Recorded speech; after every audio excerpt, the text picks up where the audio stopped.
পটল, আলু, পেঁপে, মিষ্টি কুমড়া আর ঝিঙে আর ভেজানো ছোলার ডাল এই দিয়ে একটা লাবড়ার তরকারি বানাবো। হয়ে গেছে, কড়াই গরম হয়ে গেছে, এবার আমি তেল দিচ্ছি।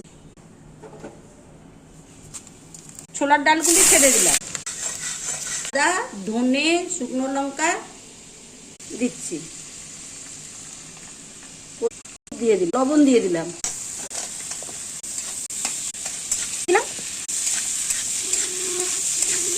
দিয়ে দিলাম।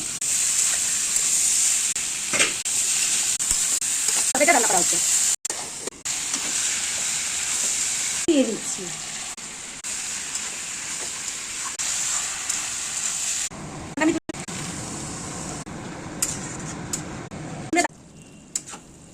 তরকারি আমার হয়ে, এই সবজির মধ্যে একটু তেল বেশি লাগে, তাই হয়তো আপনারা পাচ্ছেন।